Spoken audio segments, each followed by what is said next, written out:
kita tahu sisi negatifnya besar sekali, bisa menyebabkan kanker, kemudian menghambat perkembangan janin, juga mengurangi kesuburan. Sehingga metode pengolahan sampah dengan membakar itu sudah sangat tidak disarankan. Kemudian metode pembakaran sampah juga dianggap merupakan yang memberi salah satu kontribusi dalam pencemaran udara. Di luar pembuangan limbah, kemudian proses pembangunan dan yang lain-lainnya. Metode lain dalam pengelolaan sampah, pembuangan sampah yang dilakukan di masyarakat yang masih umum terjadi. Yang kedua, yang paling mudah supaya sampahnya tidak kelihatan, ya membuang ke saluran, membuang ke sungai. Itu kemudian metode lain yang sering digunakan, karena banyak sekali rumah tangga yang tanggung jawab lingkungannya mungkin masih rendah, sehingga menganggap sampah di rumah hilang, tapi itu hanya dipindah tempatkan sebenarnya. Ini mungkin salah satu metode juga yang sangat tidak disarankan karena efeknya banyak sekali. Ini juga salah satu sampah yang dihasilkan habis sholat Idul Fitri, kemudian membuang sampah tidak pada tempatnya, hanya memindahkan dari rumah kemudian ke pinggir jalan. Ini foto-foto saya ambil ini di Kota Gorontalo ini, yang sampah-sampah yang terbuang di luar yang terangkut oleh mobil dinas lingkungan hidup. Efeknya ya kita bisa tahu, kita lihat sendiri sekarang penimbunan sampah di sungai menyebabkan sungai mudah meluap, akhirnya banjir. Apa sih sebenarnya sampah itu? Kita sering sekali setiap hari kita memproduksi sampah, kemudian setiap hari kita mengolah sampah, tapi kita sendiri kadang belum terlalu paham. Sebenarnya sampah itu dikategorikan menjadi 3. Yang pertama sampah rumah tangga, kemudian sampah sejenis sampah rumah tangga, dan sampah spesifik. Mungkin bisa lihat di screen-nya. Sampah rumah tangga tentu saja sampah yang dihasilkan dari kegiatan sehari-hari dalam rumah tangga, yang tidak termasuk di dalamnya tinja dan sampah spesifik. Kemudian sampah sejenis sampah rumah tangga itu sebenarnya sampah yang dihasilkan dari kawasan komersil, kawasan industri, kawasan khusus, dan lain-lainnya. Termasuk sampah yang dihasilkan dari rumah makan, restoran, hotel, dan sebagainya, itu dikategorikan dalam sampah sejenis sampah rumah tangga. Jenisnya sama, tapi bukan sampah rumah tangga, dia hanya sejenis sampah rumah tangga. Kemudian ada yang ketiga, sampah spesifik.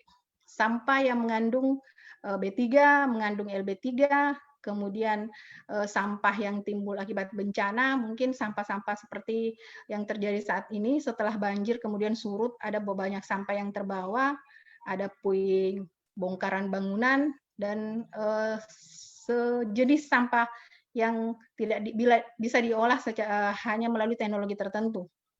Dan sampah ini timbulnya tidak secara periodik, hanya pada saat-saat tertentu. Kita mencoba mengenali dulu sebenarnya sumber dan jenis sampah. Berdasarkan sumbernya, sampah itu bisa dilihat di layar, sampah yang terbesar itu diproduksi dari rumah tangga. Jadi kenapa kemudian perlu sekali untuk bijak dalam mengolah dan mengelola sampah rumah tangga, karena memang sumber yang produksi sampah tertinggi itu berasal dari rumah tangga, itu sekitar 48%. Yang kedua terbesar itu dari pasar, 24%, dan sisanya dari pertokoan dan lain-lain, termasuk fasilitas publik.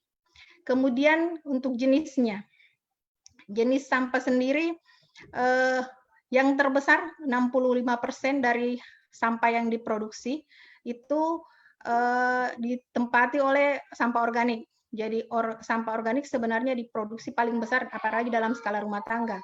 Kemudian yang kedua dan ketiga itu sampah kertas dan sampah plastik. Sisanya mungkin tambahan, ada beberapa yang tidak cukup besar presentasinya. Jadi kemudian kita berada di ranah ini yang harus bijak untuk dikelola sampah organiknya, kemudian sampah plastik dan sampah kertas.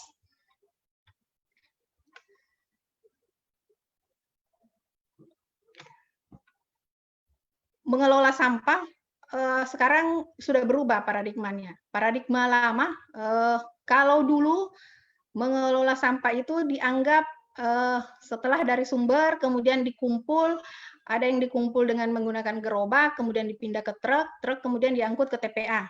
Itu pola lama. Kadang juga mungkin ya selama ini pola lama tapi masih berlangsung sampai saat ini. Ibu-ibu mungkin bisa masih menggunakan metode seperti ini karena berdasarkan pengalaman saya bertanya dengan banyak pihak, memang sampah hanya ditaruh, kemudian kita mengumpul sampah taruh di tempat sampah, nanti akan ada truk mengangkut, kemudian dibuang di TPA. Itu pola lama sebenarnya yang semestinya sudah mulai ditinggalkan. Kenapa? Karena pada saat kita terus menggunakan pola-pola lama tersebut, suatu saat TPA akan penuh. Ini gambaran kondisi TPA. Jadi kalau ini terus berlangsung, sementara proses pemilahan dan pengolahan sampah di TPA sendiri itu berjalan lebih pelan dibanding proses pembuangan sampah yang kita lakukan. Sehingga dibutuhkan untuk memilah sampah mulai dari sumbernya, yaitu dari rumah tangga.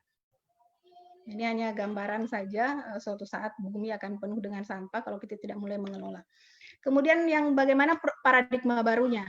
Paradigma baru, kita mulai dari awal dengan melakukan pengurangan. Pengurangan itu di awal dengan memilah, kemudian pada saat setelah dipilah, sumber sampahnya bisa dimanfaatkan untuk berbagai hal. Nanti saya akan jelaskan setelah ini.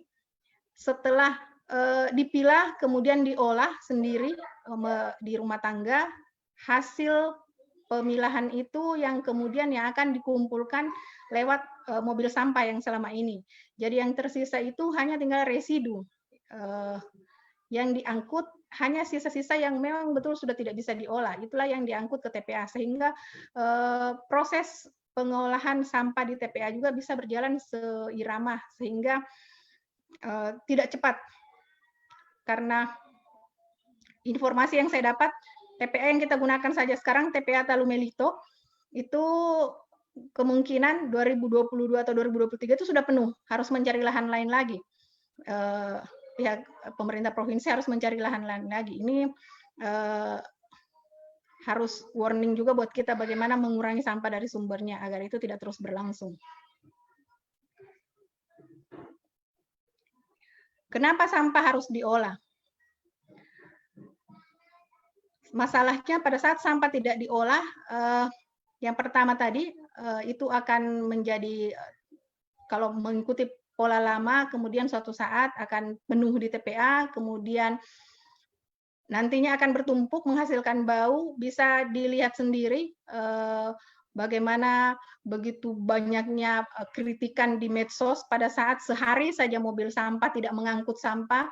Bisa dirasakan, para ibu juga bisa merasakan bagaimana pada saat truk atau getor pengangkut sampah tidak mengangkut sampah dalam waktu sehari. Dan itu sebenarnya tidak bisa diharapkan hanya dari pengangkutan sampah secara terus-menerus, karena itu keterbatasan sumber daya, kemudian truk mengangkut sampahnya pada suatu saat jumlah penduduk semakin bertambah, produksi sampah semakin meningkat, sementara tidak diiringi dengan peningkatan sarana prasarana, sehingga akan memungkinkan nanti sampah tidak bisa diangkut setiap hari, sehingga kita perlu untuk mengolah sampah dari sumbernya.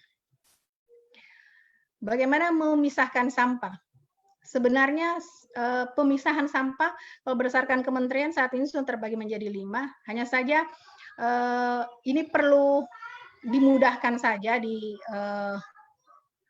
kalangan ibu-ibu mungkin, karena sering sekali terjadi mispersepsi.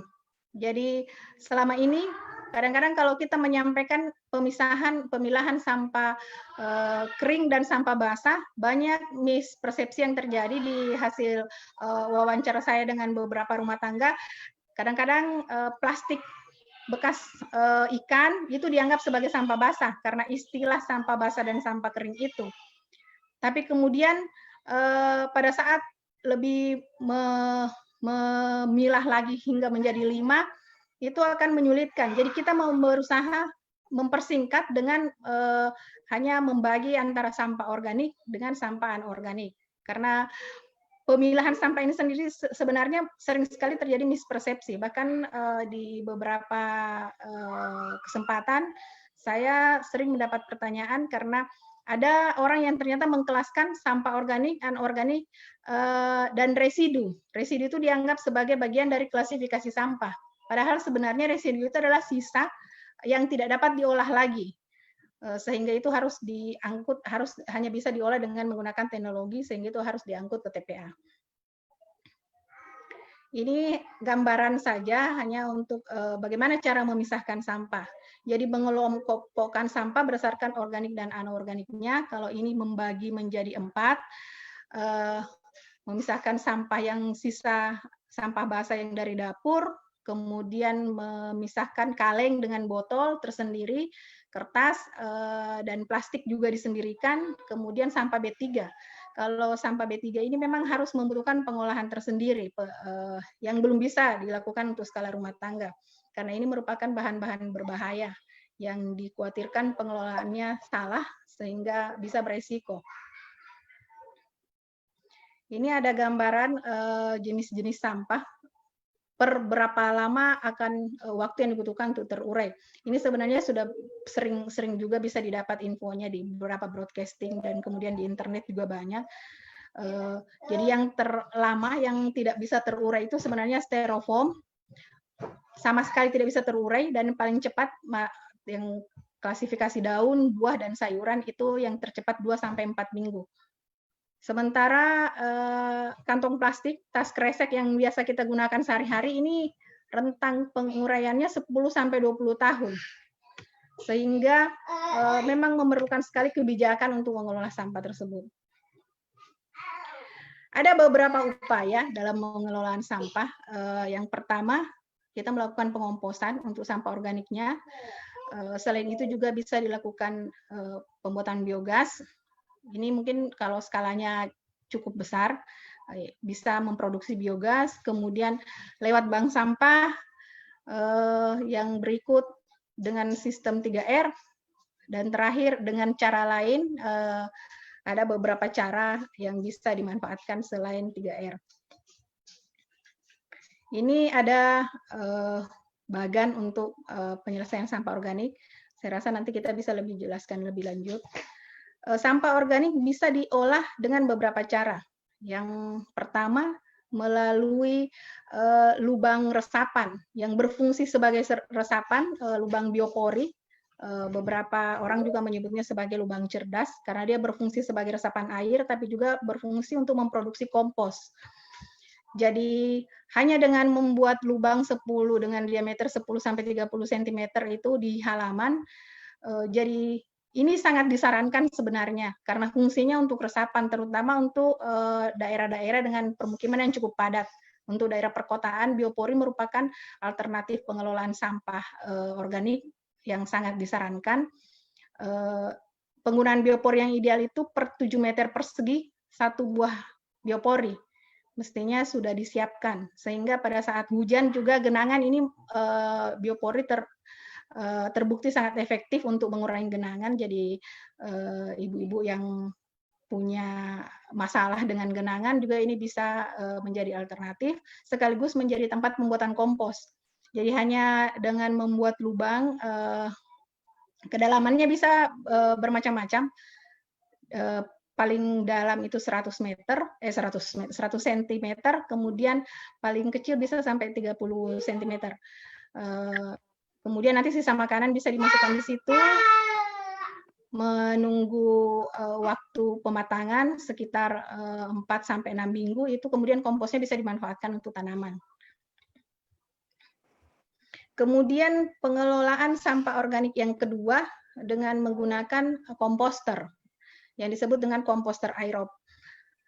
Komposter ini menggunakan gentong, ini sebenarnya gentong seperti ini bisa digunakan 1 RT. Kalau berhitung untuk skala rumah tangga, ini diperuntukkan untuk rumah tangga, tapi pengelolaan sampahnya untuk membuat penuh ini, kalau gentong sebesar ini ini bisa sampai berbulan-bulan. Jadi sebenarnya tidak harus gentong, komposter aerob juga bisa menggunakan ember, ember kecil. Konsepnya sama, hanya dengan memasukkan sampah-sampah organik ke dalam, kemudian ditutup, menunggu sampai masa pematangannya 4-6 minggu, kemudian komposnya pada saat sudah kering, tinggal dikeluarkan, dimatangkan secara sempurna di ruang terbuka, itu sudah bisa digunakan. Ini bagian proses untuk pembuatan kompos dengan sistem aerob tadi, hanya dengan mencacah sampahnya, kemudian bisa dicampur dengan larutan untuk mempercepat proses pematangannya, bisa juga tidak sebenarnya, itu hanya membantu saja pematangan komposnya. Kemudian cara lain untuk kompos dengan menggunakan keranjang Takakura. Menyiapkan keranjang seperti ini, sederhananya begini, sisa makanan dari dapur, sisa-sisa sayur bisa dimasukkan ke keranjang, kemudian ditutup dengan sekam, dilapisi dengan sekam, nanti sisa makanan berikutnya lagi ditaruh lagi di situ, kemudian ditutup sampai penuh keranjangnya. Itu setelah penuh dibiarkan saja sampai 4-6 minggu, itu nantinya setelah itu sudah bisa dibuka dan dikeluarkan sampahnya, dan ini insya Allah tidak terlalu berbau, karena dilapis dengan sekam dicampur dengan tanah. Sedangkan untuk sampah lain, itu tadi untuk sampah organiknya. Untuk sampah anorganik sendiri, kita sudah biasalah mendengar istilah ini 3R, reduce, reuse, dan recycle. Bagaimana sih modelnya? Dengan memanfaatkan, mengurangi, kemudian menggunakan kembali, dan mengolah dalam bentuk berbeda. Beberapa ibu-ibu, dan saya rasa ibu-ibu yang bergabung di sini juga sudah banyak yang memanfaatkan untuk reuse, kemudian menggunakan kembali. Hanya saja proses mengurangi ini yang harus juga kita sampaikan secara lebih triknya, dengan mengurangi tas belanja, membawa tas belanja sendiri di toko, kemudian memilih produk yang bisa diisi ulang, itu salah satu trik untuk mengurangi sampah dari sumbernya. Ada beberapa produk dari daur ulang yang bisa dimanfaatkan kembali. Ini ada beberapa contoh produk yang saya tampilkan, mungkin kelihatan ya Ibu. Tempat pensil ini dari tas kresek, kemudian beberapa tas yang dihasilkan dari saset minuman, dari saset Bu Asri apa sebut merek ini, saset bungkus energen, kemudian dan sejenisnya lah, minuman saset bisa dimanfaatkan, kemudian dibuat tas, kemudian di sini juga ada tempat pensil, tempat tisu. Ini dari tas, sengaja saya munculkan tas kreseknya yang masih mentahnya sebelum diubah menjadi tempat tisu. Jadi dia tas kresek salah satu mart lah yang ada di sini. Kemudian tempat tisu dari bungkus minuman. Jadi itu bisa diproduksi kembali.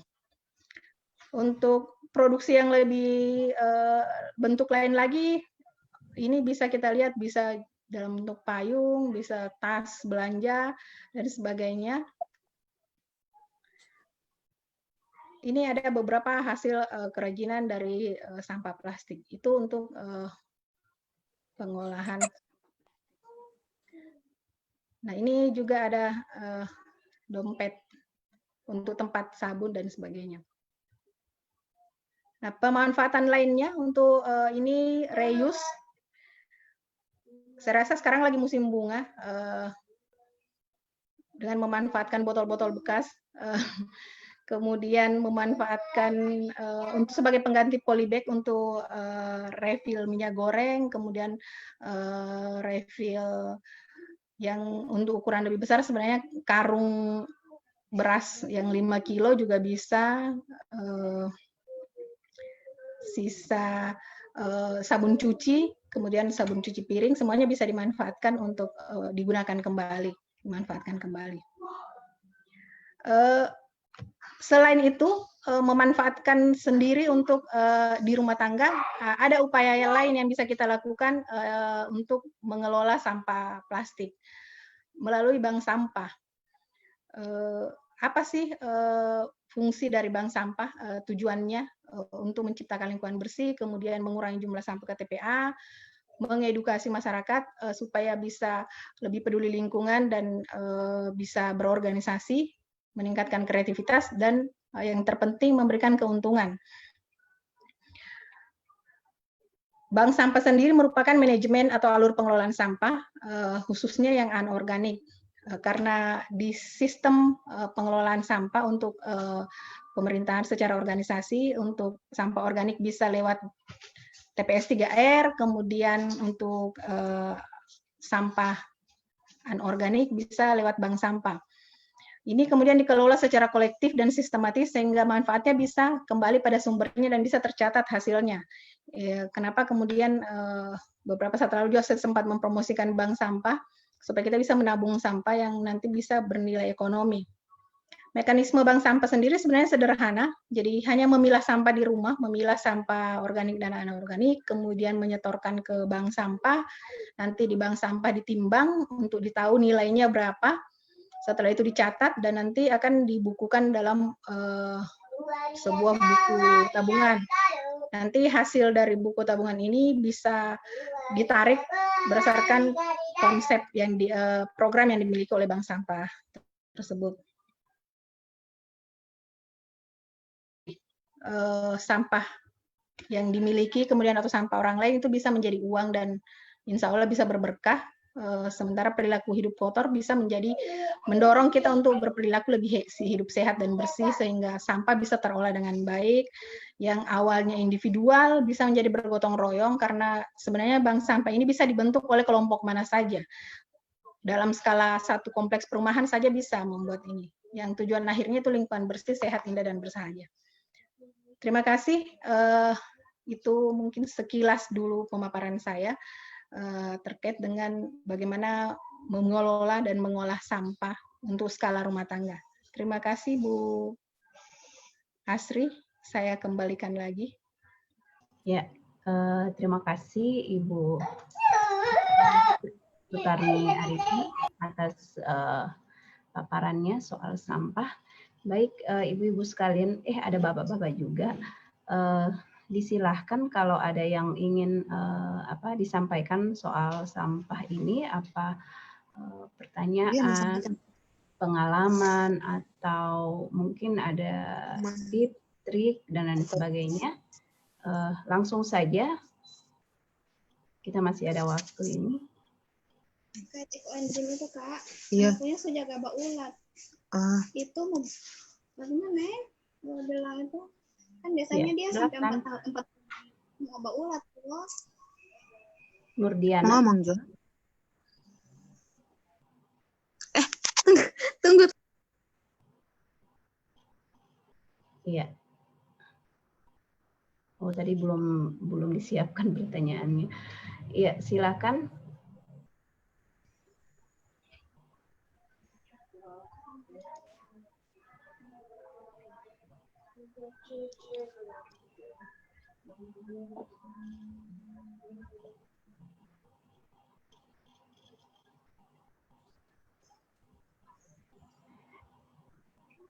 Ya, sambil menunggu pertanyaan dari ibu-ibu, saya Bu Sri mau nanya ini. Ya Bu, itu biasanya, silakan. Iya, biasanya yang untuk urusan komposter itu kan biasanya nemunya itu kan suka ada cacing-cacing dan lain sebagainya. Itu biasanya ada ibu-ibu itu tidak kalau sudah mau berurusan dengan begitu rasanya kayak gimana gitu. Itu kan Bu Sri sudah pernah bikin komposter ya. Mungkin bisa digambarkan sedikit proses dia per hari, per pekan itu sampai apa dia pas keluar sampai sudah komposnya itu sudah tidak adakah yang tadi saya tanyakan? Kalau berulat sebenarnya alami karena ulat ini sebenarnya membantu proses bukan ulat, pembusukannya. Ya, hanya saja mungkin memang agak mengganggu. Jadi kemudian itu diantisipasi dengan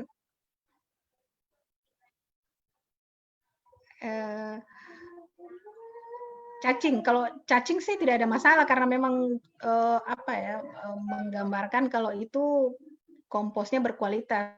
Hanya saja saya juga sering tadi sempat ada ibu siapa tadi yang tersebut Mbak Ulat. Ini yang menjadi keluhan sering sekali pada saat melaksanakan sosialisasi di beberapa kelurahan itu masalahnya di GAI itu. Sebenarnya itu bisa diantisipasi dengan menambahkan tanah campur sekam karena biasanya kalau itu full sampah organik tok tanpa ditambahkan apapun memang potensi untuk berulatnya cepat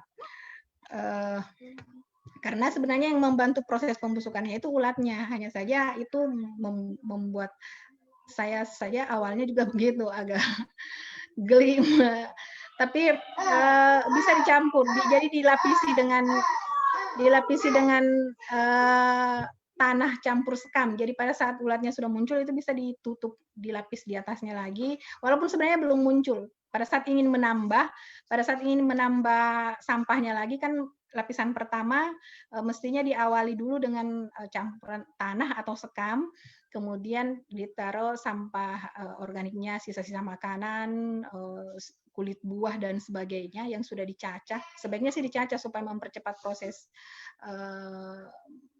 pembusukannya. Nah itu pada saat ingin ditambah mestinya dilapis lagi tanah atau sekam sehingga tidak terlalu berbau dan tadi yang ulat-ulatnya itu tidak muncul.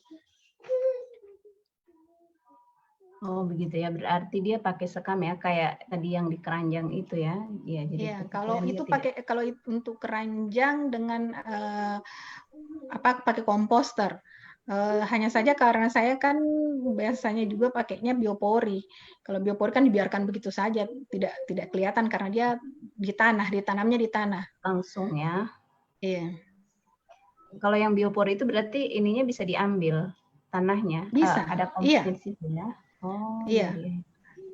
Karena dia membantu resapan tapi juga berfungsi untuk menghasilkan kompos. Nah ini sebenarnya juga yang mesti diluruskan karena di beberapa kawasan permukiman, apalagi yang sekarang yang dibangun di daerah permukiman kumuh, itu sebenarnya sudah dipasangkan biopori, tapi fungsinya hanya untuk resapan, tidak berfungsi sebagai komposter.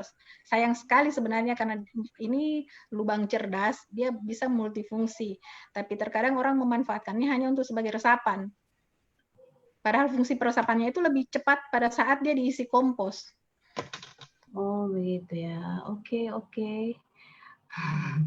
Oh lubang biopori ya. Oh iya nanti saya tanya-tanya lanjut itu berapa kedalamannya. Itu dalam banget ya bikinnya ya Bu. Saya bikin cuma 30 cm supaya memudahkan untuk mengambil ulang komposnya sih. Oh gitu ya. Tidak terlalu dalam. Oke baik. Silakan ibu-ibu yang bentar, ini saya buka dulu mute-nya. Sorry. Ya.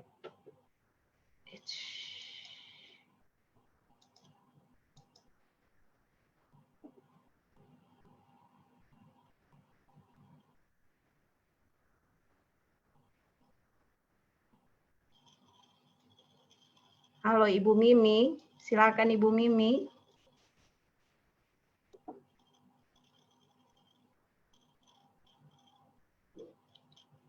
Ya, mungkin ada tambahan lagi Bu Sri sambil nunggu dari ibu-ibu ini kayaknya.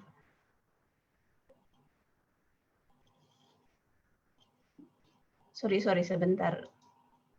Mic-nya mati Bu. Oke, silakan Bu Sri.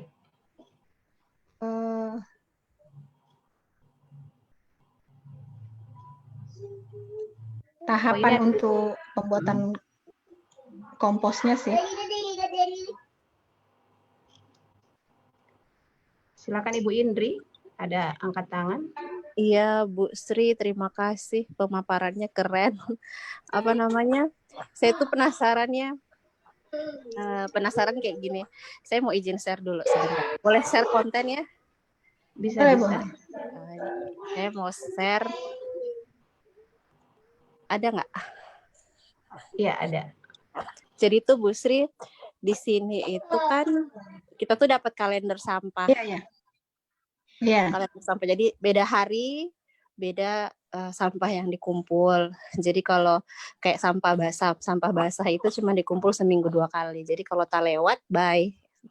Simpan sendiri itu sampah yang bau begitu dan.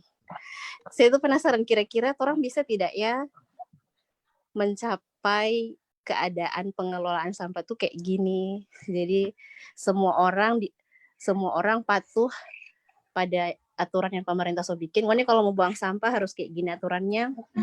Hari-harinya seperti ini, cara buang seperti ini. Kalau sampah plastik bagaimana buangnya, PET botol bagaimana, sampah bakar bagaimana, gitu loh.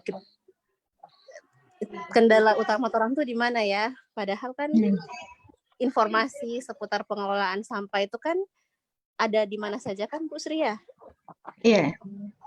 Terus menerus juga diinformasikan apakah kita yang kurang itu diregulasinya atau memang kita yang bebal juga atau kayak apa ya Bu ya?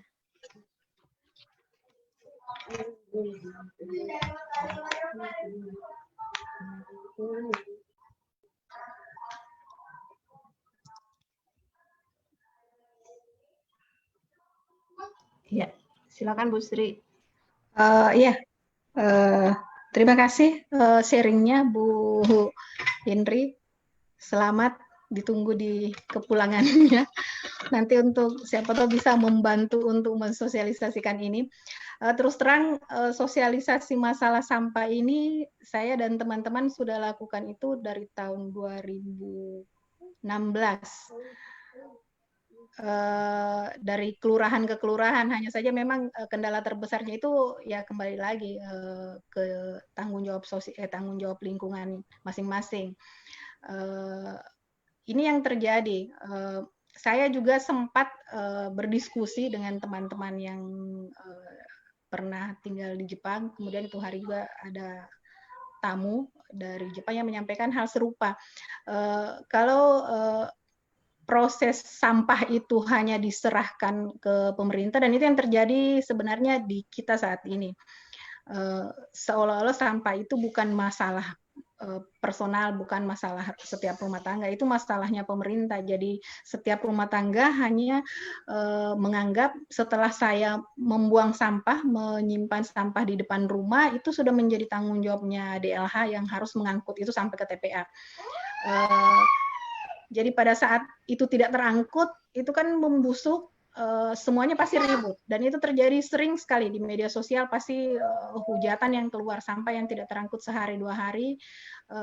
Sementara sarana prasarana kita harus akui juga, karena hasil saya juga hasil obrolannya dengan teman-teman di DLH, mereka terkendala juga dengan infrastrukturnya, sarana pendukungnya.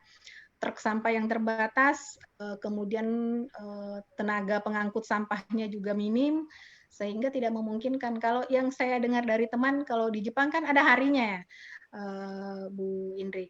Ada harinya kapan sampah organik bisa diangkut, kemudian kapan sampah plastik. Jadi kemudian itu memaksa orang untuk teratur dan terpilah sampahnya.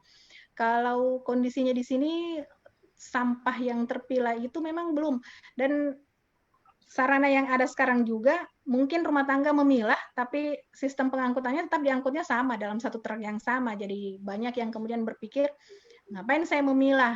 Itu kemudian kenapa kita mendorong sekarang dipilah, yang akan diangkut oleh mobil sampah itu hanya sisa-sisa hasil pengolahan, jadi residu saja yang sudah tidak memungkinkan lagi untuk diolah. Sementara yang plastiknya mungkin bisa ada iklan lewat. Plastiknya bisa diarahkan ke bank sampah untuk dikelola. Kalau misalnya ibu-ibu di rumah tangganya sibuk, tidak bisa men-3R-kan sampahnya, tidak bisa mereuse, tidak bisa merecycle sampahnya, jadi mungkin bisa diserahkan saja ke bank sampah, biar bank sampah yang mengolahnya. Kemudian sampah organik ya dengan cara yang lebih praktis, tinggal menyimpan di komposter atau memasukkan di lubang biopori. Sebenarnya cukup sederhana. Hanya saja untuk memotivasi dan memulai itu sejak dini, memulai dari setiap rumah itu banyak yang susah untuk memulainya. Jadi memang perlu motivasi yang lebih banyak lagi. Untuk kendalanya itu sih sebenarnya. Lebih harus dimulai dari kepedulian masing-masing. Iya, benar sekali ya Ibu Sri ya. Dan sebenarnya kalau misalnya kepedulian ini dimulai dari rumah tangga masing-masing, ya mungkin akan sedikit mengurangi itu ya, mengurangi volume sampah. Ngeri juga tadi menyimak kalau tahun 2002 TPA kita itu bakal penuh banget. Iya, ini ada pertanyaan Bu Sri soal ekoenzim dari kulit jeruk. Mungkin langsung silahkan dijawab Bu Sri. Oh iya, kalau ekoenzim sebenarnya saya belum pernah bikin juga ini. Ini ada teman yang biasa bikin ekoenzim sempat menunjukkan itu. Hanya saja fungsinya kalau menurut saya tahapannya hampir mirip dengan pembuatan pupuk cair. Hanya saja ini lebih skalanya lebih kecil dan lebih bersih. Tapi kemudian ini sekarang ekoenzim buat 1 sampai 2 bulan ada ulat. Itu normal atau malah bermasalah. Sebenarnya ulat ini apa ya? Kalau versi saya itu masih normal saja karena memang ulat ini yang membantu proses pembusukan. Hanya saja tapi kalau di ekoenzim idealnya mestinya sebenarnya di tahapannya itu tidak muncul ulat, dia hanya menghasilkan pupuk cair saja. Jadi biasanya ulat itu juga dibawa oleh lalatnya. Jadi larva itu biasanya kalau seperti kalau komposter itu sering terbuka. Jadi mungkin pernah terbuka, kemudian ada yang memungkinkan ada masuknya mikroorganisme yang membawa ulat tadi. Jadi mungkin lebih prosesnya yang harus tahapannya yang harus diperhatikan lagi, kayaknya harus melihat betul, jadi tidak membiarkan terbuka. Ya berarti mungkin ini ya terkontaminasi dan biasanya juga lalat ya. Iya, lalat yang membawa lalat itu. Pembawa larva ya yang biasa Iya. bisa langsung sampai begitu. Ya, mungkin itu ya pertanyaan soal ekoenzim. Nanti mungkin bisa dicoba tips dari Bu Sri tadi untuk bisa diulang lagi dan memastikan tidak sempat terbuka atau tidak kena lalat dan lainnya.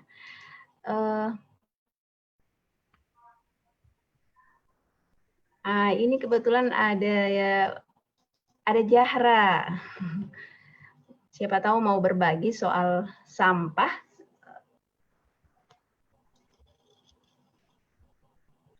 Banyak pengalaman juga ini. Ya, silahkan. Aduh, pengalaman tidak ada sih. Halo, assalamualaikum semuanya. Waalaikumsalam warahmatullahi wabarakatuh. Aduh, pengalaman apa ini Kak? Tentang sampah ya? Ya, sampah di rumah.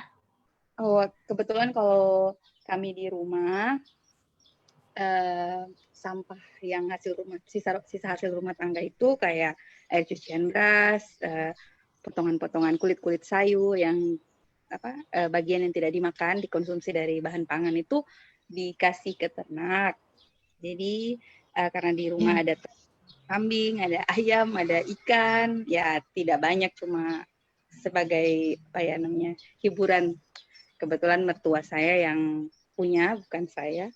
Terus kalau untuk kompos itu biasanya di sini sendiri kan mertua punya hobi juga menanam. Jadi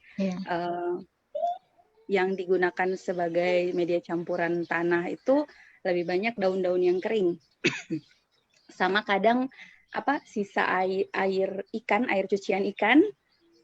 Oh iya iya. Habis bersih-bersih ikan kan bagian jeroannya diambil untuk dikasih taruh di kolam atau dikasih ke campuran pakan ayam. Kalau air cuciannya itu biasanya dipakai buat siram tanaman, siram bunga begitu. Jadi limbahnya itu tidak ada yang terbuang. Cuma kalau sisa-sisa makanan sendiri karena memang di sini ada yang memanfaatkan, ada ternak, jadi sejauh ini tidak dimanfaatkan sebagai kompos, tidak diurai lagi untuk media tanam begitu. Karena dari ternak itu juga yang hasil dari kotoran dari ternak itu yang akan dicampur dengan dedaunan baru diolah lagi untuk jadi media tanam. Kira-kira begitu.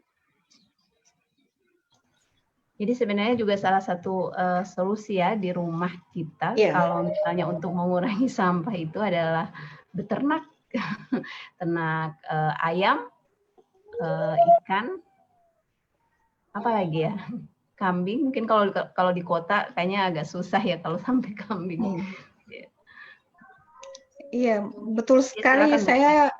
Saya punya produksi sampah organik itu yang dulunya dibuat kompos, memang produksi komposnya sekarang menurun jauh sejak suami pelihara ayam. Jadi semuanya larinya ke situ. Sisa-sisa potongan sayur saya cacah ya semuanya jatuhnya ke ayam, kemudian sisa-sisa nasi dan sebagainya. Jadi memang salah satu cara untuk mengurai sampah organik itu sebenarnya ke hewan ternak. Karena saya berasa sekali dulunya semua sisa-sisa makanan itu dimasukkan di biopori. Ini sama sekali bioporinya tidak penuh-penuh sampai sekarang sudah berapa bulan sejak WFH. Karena ada yang mengurai, ada pengurai baru, ada ayam sekarang. Iya, ada lagi ibu-ibu, disilahkan.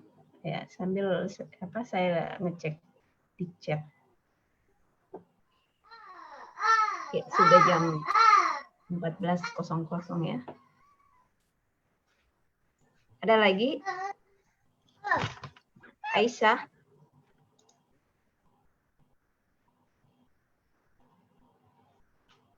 Ya, baik. Kalau tidak ada nanti kapan waktu kita Bu Sri kita akan coba belajar setelah mungkin kalau pandemi udah reda, kita akan belajar bikin komposter sama-sama. Jadi komposter sederhana sampai yang besar mungkin ya. Kapan waktu insya Allah dengan teman-teman FKH. Baiklah, kalau misalnya tidak ada lagi, mungkin closing statement dari Bu Sri sebelum kita tutup kelas kita pada siang hari ini. Silahkan. Oke, terima kasih Bu Asri. Sebenarnya sampah itu bukan sesuatu yang harus dihindari. Banyak yang bisa diperoleh dari sampah. Sampah bisa menghasilkan baik secara ekonomi maupun dalam bentuk lain. Karena sampah organik tadi bisa diolah menjadi pupuk, kemudian sampah plastik. Jadi dari sekarang kita mulai dari diri sendiri, bagaimana bijak mengolah sampah dari rumah tangga, karena sumber sampah tertinggi itu dari rumah tangga. Ya, terima kasih Bu Sri. Semoga pertemuan kita hari ini membawa manfaat. Sampai ketemu 2 pekan depan di kelas keluarga dengan topik yang berbeda. Kami berharap ibu-ibu sekalian bisa mengusulkan topik di grup kalau misalnya ada yang akan kita bahas ataupun ulas di dalam kelas sederhana kita ini. Demikian saya tutup. Wassalamualaikum warahmatullahi wabarakatuh. Waalaikumsalam warahmatullahi wabarakatuh.